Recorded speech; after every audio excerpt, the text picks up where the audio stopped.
जय हिंद। हमने अभी तक कॉन्वेक्स और कॉन्केव मिरर की डेफिनेशन देख ली। क्या थी वो? कॉन्वेक्स मिरर में रिफ्लेक्टिंग सरफेस आउटवर्ड डायरेक्शन में है, बट कॉन्केव मिरर में रिफ्लेक्टिंग सरफेस इनवर्ड डायरेक्शन में। ये रहा कॉन्केव मिरर और ये रहा कॉन्वेक्स मिरर। क्लियर है? अब इनसे रिलेटेड कुछ हम डेफिनेशन देखते हैं, और पहली और मोस्ट इंपॉर्टेंट बात, ये सभी की सभी डेफिनेशन आपके लिए बहुत ज्यादा इंपॉर्टेंट। क्लियर है? यानी इनको समझना, इनकी अंडरस्टैंडिंग रखना आपके लिए जरूरी है। अब ध्यान से देखिएगा। अगर हम बात करते हैं पोल की, पोल क्या होता है? पोल जिस स्फेरिकल मिरर की बात की जा रही है, जिससे रिफ्लेक्शन होना है, उस रिफ्लेक्टिंग सरफेस का सेंटर पॉइंट होता है। एज एग्जाम्पल, अगर आप जूम करके देखें इस कॉन्वेक्स लेंस को, सॉरी कॉन्वेक्स मिरर को, क्या है ये? कॉन्वेक्स मिरर है।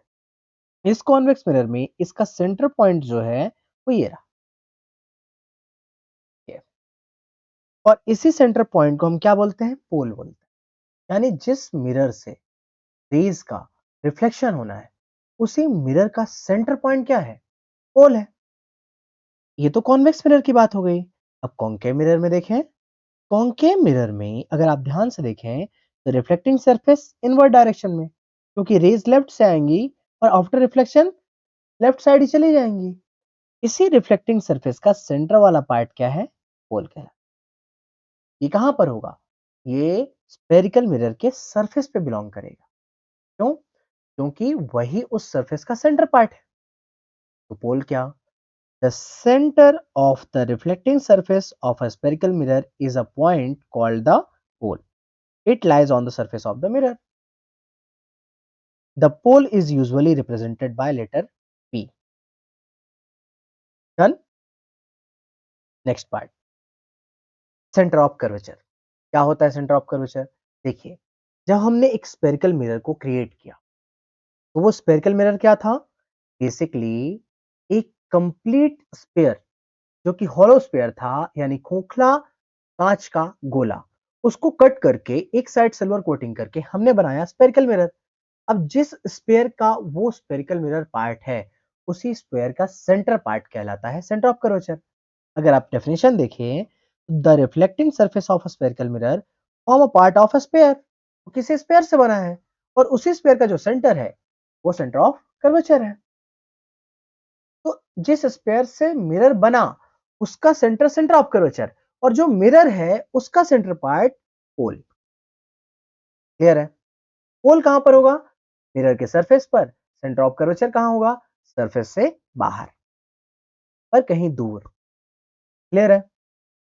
एज एग्जाम्पल, ये कंप्लीट स्पेयर है, और इस कंप्लीट स्पेयर के बीचों बीच क्या है? सेंटर ऑफ कर्वेचर, क्योंकि ये स्पेयर का सेंटर है।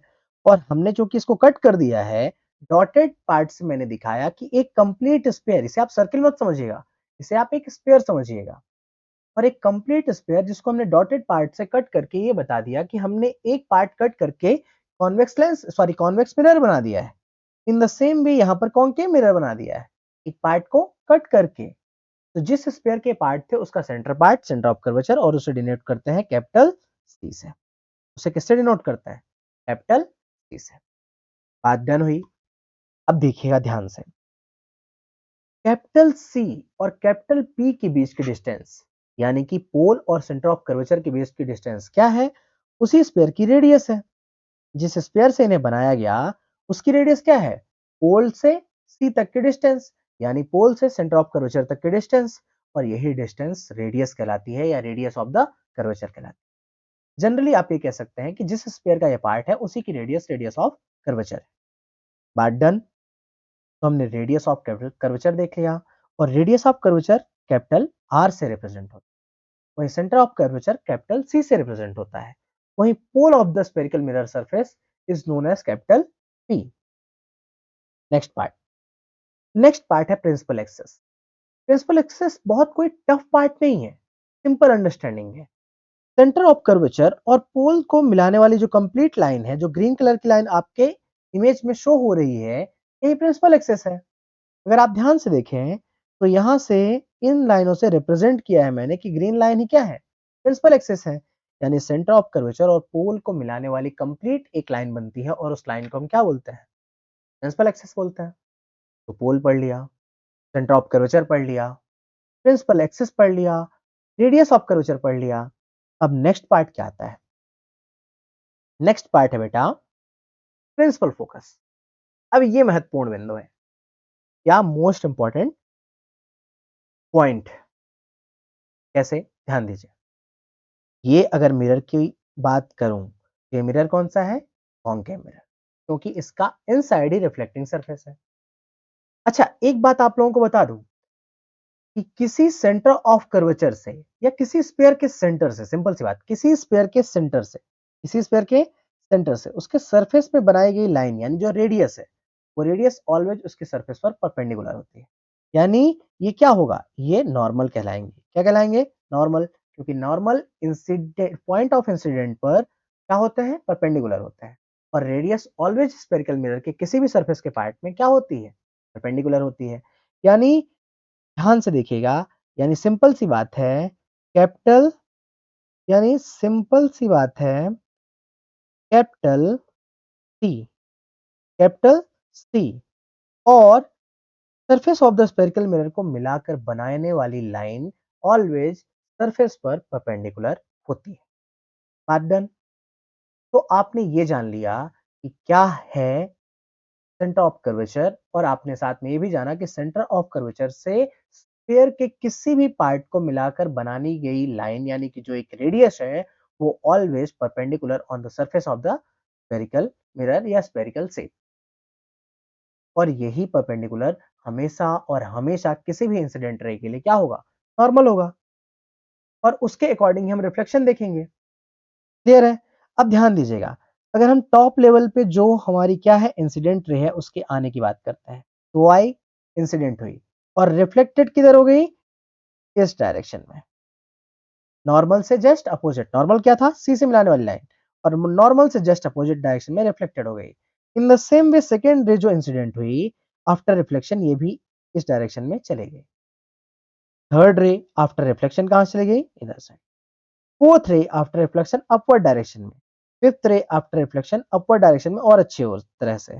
और सिक्स्थ रे रिफ्लेक्शन होके इस डायरेक्शन में चली। ये सभी किसी न किसी एक पॉइंट पर इंटरसेक्ट कर रही हैं। क्या कर रही हैं?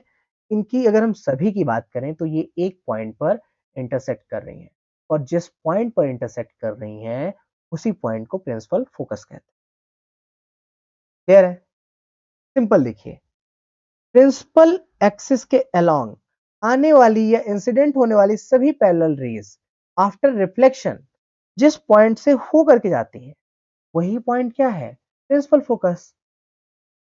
ध्यान दीजिएगा, a number of rays parallel to the principal axis are falling on a concave mirror. Observe the reflecting rays, they are meeting or intersecting at a point on the principal axis of the mirror. ये principal axis of mirror के ही एक single point पर intersect कर रही हैं, और जिस point पर ये इंटरसेक्ट कर रही हैं वही पॉइंट क्या होता है? Principal focus. और अगर आपने देखा हो तो अभी तक जब भी हमने इमेज बनाई वहां पर एक पार्ट हमने बना के रखा था कैपिटल एफ के नाम से, और यही पार्ट था प्रिंसिपल फोकस। यानी parallel incident ray after reflection जिस पॉइंट से होकर जा रही है, कॉन्केव मिरर की बात की जा रही है, उस पॉइंट को प्रिंसिपल फोकस कहता है। बात डन। अब बात करते हैं आगे। बट जब हम बात करते हैं एक कॉन्वेक्स मिरर की, ध्यान दीजिएगा, ये मिरर कैसा? Convex.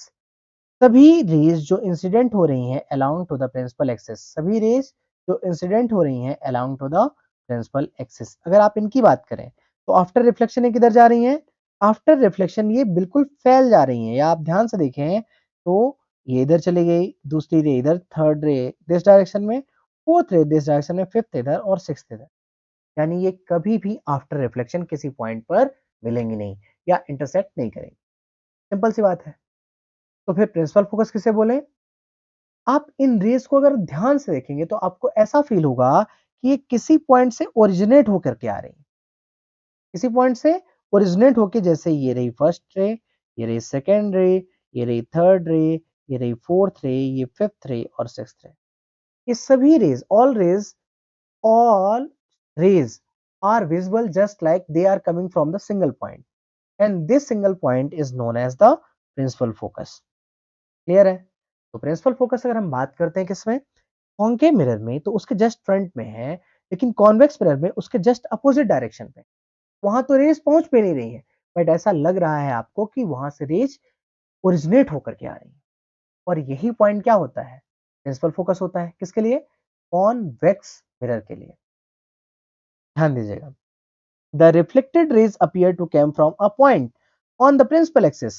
This point is called the principal focus of the convex mirror. यानी convex mirror में क्या होता है, ऐसा लगता है कि उस पॉइंट से ओरिजिनेट होकर के आ रही हैं सभी की सभी रेज, जबकि कॉन्केव मिरर में एग्जैक्टली सिंगल पॉइंट पर इंटरसेक्ट करती हैं ऑल द रिफ्लेक्टेड रेज। और यही पार्ट क्या कहलाता है, प्रिंसिपल फोकस कॉन्केव और कॉन्वेक्स मिरर के लिए। ये पार्ट हमने पढ़ लिया। अब नेक्स्ट बात करते हैं। नेक्स्ट पार्ट क्या है? नेक्स्ट पार्ट है फोकल लेंथ। क्या है? Focal length. क्या है फोकल लेंथ? ध्यान दीजिएगा। पोल से सी तक की distance C radius of curvature, और पोल से, ध्यान दीजिएगा, पोल से कैपिटल एफ तक की डिस्टेंस क्या है? Focal length.